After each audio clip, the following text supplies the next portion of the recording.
All right, so first thing we're going to do here is we're going to talk about expressions and formulas.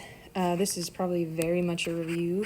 Going to start off kind of easy and then ease into the rest of the stuff here.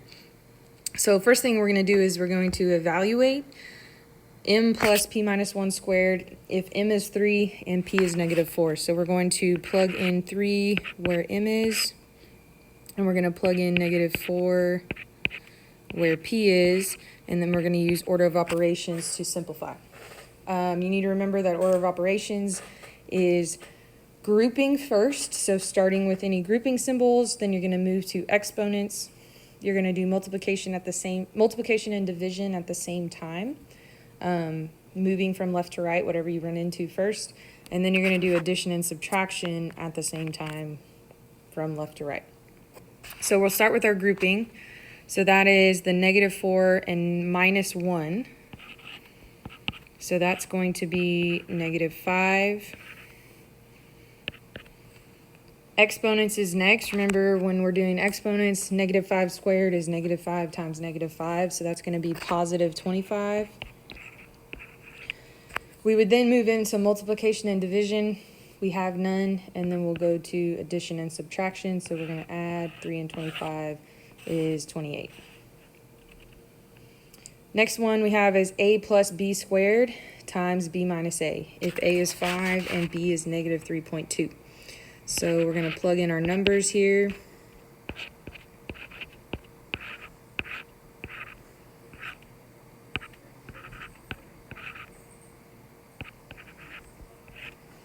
Now you want to make sure that we have b squared, okay? And b is negative 3.2. So I want to make sure that since I'm squaring b and b happens to be negative, that I put that in parentheses when I square it. I'll tell you, in a calculator, if I put these two things in, I'm going to get two different answers. One will be positive, one will be negative. So you want to make sure that if you're squaring a negative number, you put it in parentheses. Okay, so we're going to do our grouping symbols first. Here the grouping is going to be this negative 3.2 minus 5.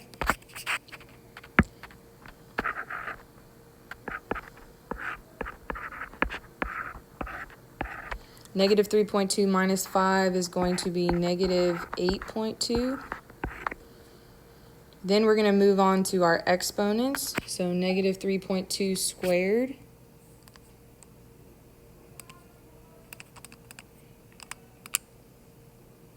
is going to be 10.24. So here's where, if you do not put it in parentheses, you're going to get negative 10.24, and you're going to mess that answer up.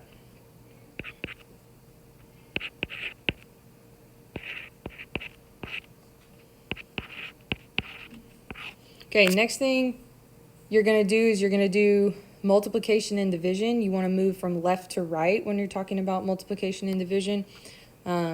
And whatever you happen to do first, whether it's multiplication or division, whatever you run into first, that's what you're going to do. Here we just have one multiplication.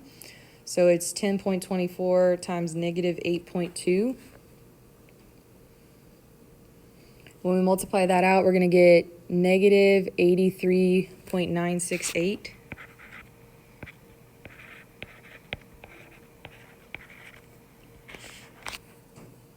And then we're going to combine those. So 5 minus 83.968 is going to give us negative 78.968. Okay, last thing, the formula for the volume V of a rectangular prism is volume is length times width times height, where L is length, W is going to be width, and H is going to be height. They want you to find the volume of a rectangular prism with a length of 4, a width of 2, and a height of 3.5. So that's going to be just a three-dimensional kind of rectangular deal here. And so we're going to do length times width times height. So we're going to end up doing 4 times 2 times 3.5, which is going to give us 28. Each one of these is feet.